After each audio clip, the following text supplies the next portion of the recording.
Approaching the party meeting, Guyana.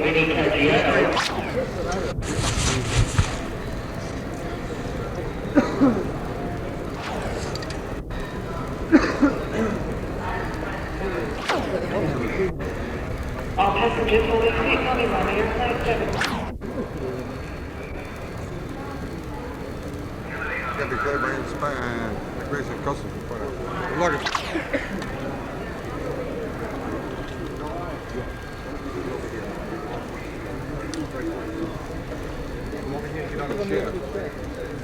Furthermore, further.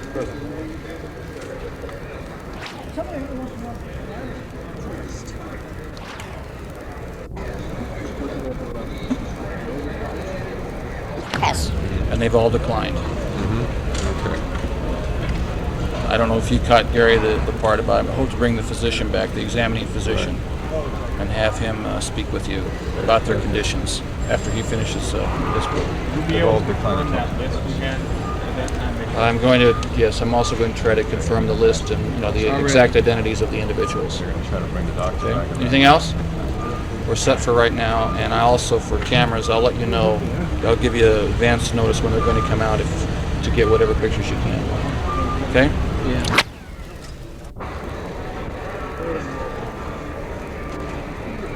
Sabrina Sally, please call 54189. Sabrina Sally, 54189. Roseanne, is anybody going to ask questions?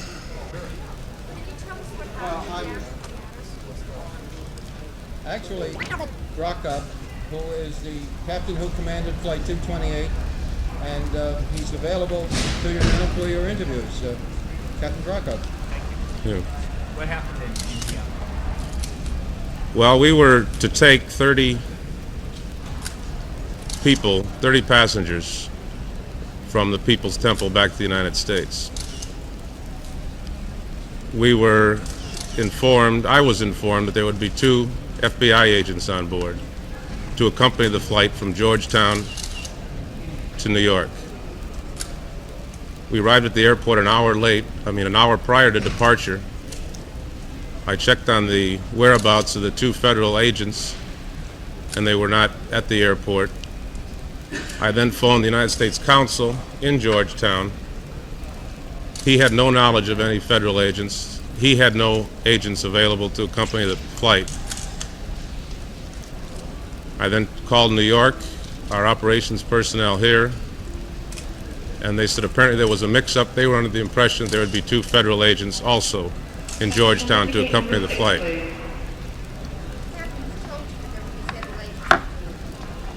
Pan American. Do you have any second thoughts about your actions now? None whatsoever.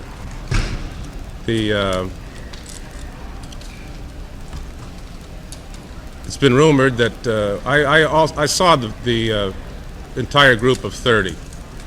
They were very well searched prior to coming onto the airport property. 3 knives were found on board. 3 knives were found on the person of 3 of the males. It has been rumored that 2 of the males that I left behind were members of Jones's security force and his adopted sons, and several also were members of the basketball team, which has been rumored in our press to be members of security force. Even though I was assured that they were unarmed, it would be a terrific compromise of safety to come from Georgetown to New York with 30 passengers whose views and desires were not known to us. How did you determine who stayed and who was allowed on the plane? We just made the decision that the women would be allowed to come. I would agree to take the women and 1 child back.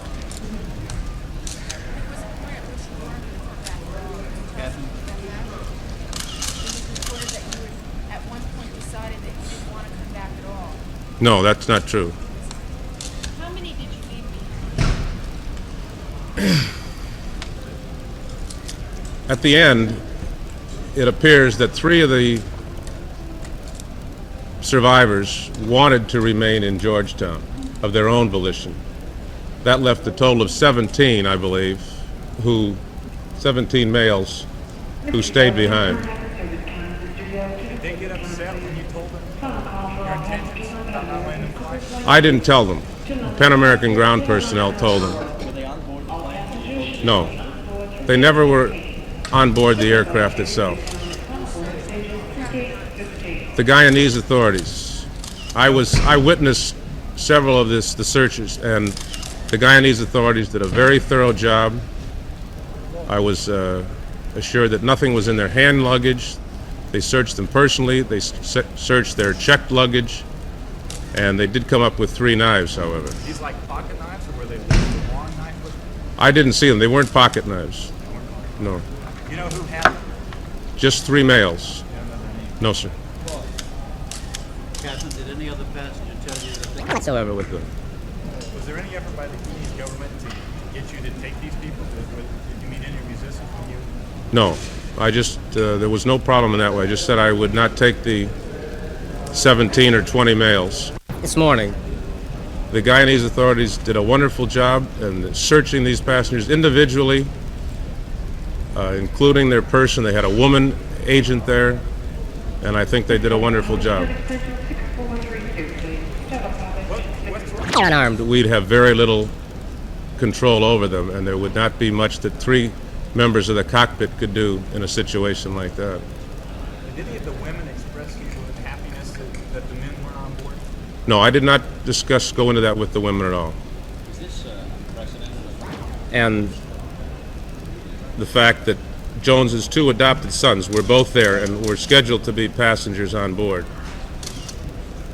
And these 2 gentlemen were supposedly top members of his security force. Also, there were several other members of the basketball team, which was in Georgetown during the suicide. And these members also were rumored to be members of his security force. They all appeared to be healthy, well-fed. Did they say anything when the knives were discovered? I was not there when the knives were discovered. I spent possibly 10 minutes in the area where the passengers were. I did look at them, I did see them. What was the Passengers. They were appreciative of everything, and there was absolutely no problem whatsoever with the 10 women. How about the baby? No, Was your decision not to carry the male passenger? it was because there was no security. There were, I saw them.